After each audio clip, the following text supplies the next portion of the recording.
Today I want to spend a little bit of time talking to you about the assignments in class and opening up a dialogue. So if you have questions, you can talk about them either on the discussion board or when we get together for a Illuminate session.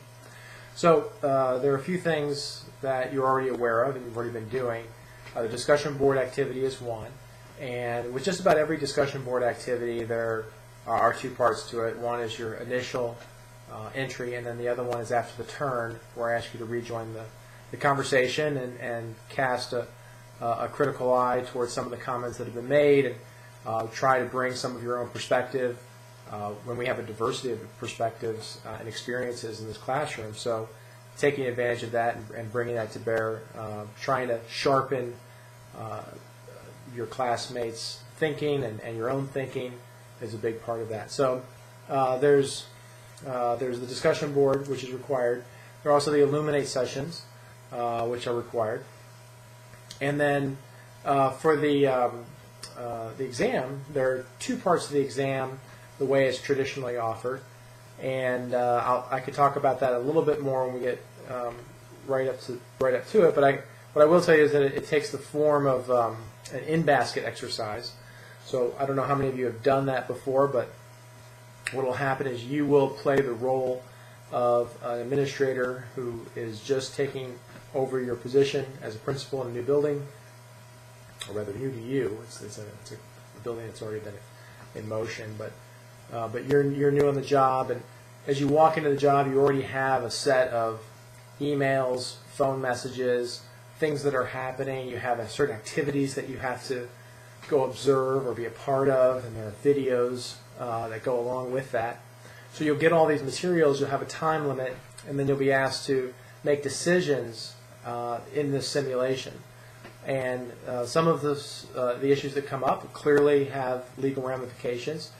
Some of them don't, and so you're going to have to make decisions about what it is that you're going to try to do, how you're going to prioritize, to a certain extent triage all the things that you have in front of you to get through the morning on the job. Keep in mind that there's a certain expectation in that you've thought about yourself in this role before. Maybe I don't know what other courses you've taken. People come into this class from different places within the curriculum, so there's not an expectation you've taken a certain sequence of classes, but generally you've been in a school building before if you're in the leadership program. Now, not everybody who takes this class is a professional educator. Some people come to this class from the law school route. This year, a law school graduate. So, and some people from policy, all different places that people come from. And in some of those cases, they haven't spent time actually in a school building. So, I've always provided other options, alternative exams.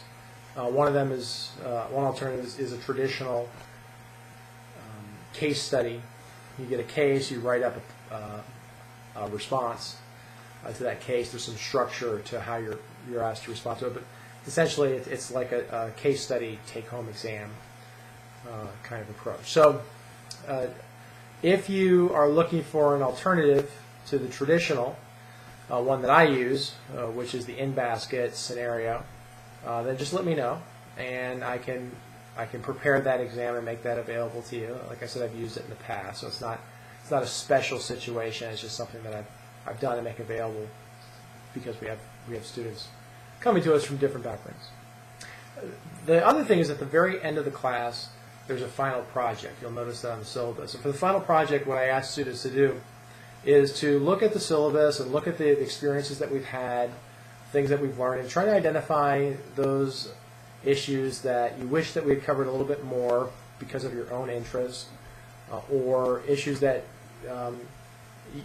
that maybe are new.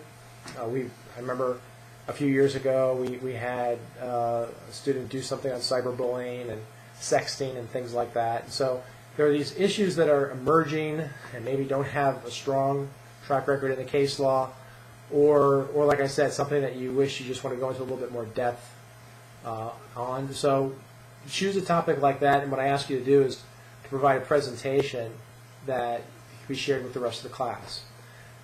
When we do this online, students have used audio embedded PowerPoint, screencasting, videos. There are a variety of different ways you can do it. If you're very new to some of this technology and it makes you nervous to try to dive in, students can also create a sort of traditional PowerPoint and with some notes that go along with it, and that's sort of the low-tech version. All these things are going to load up into the files section of the Google group that we use in class, and so all the students will be able to see what you've done, and hopefully you do a really good job on it, and it becomes a resource that that the rest of the class can use and take away on this specific topic that you've chosen. So those are some of the things that are coming down the road and the different assessments that we'll be going through. Like I said, if you have a concern about the exam or you'd like to go in a different direction, just shoot me an email, let me know, and I'll get that prepared for you. It's coming up relatively quick. It happens in week 3 in the summer class. And with any of these things, if you have questions, please don't hesitate to ask me.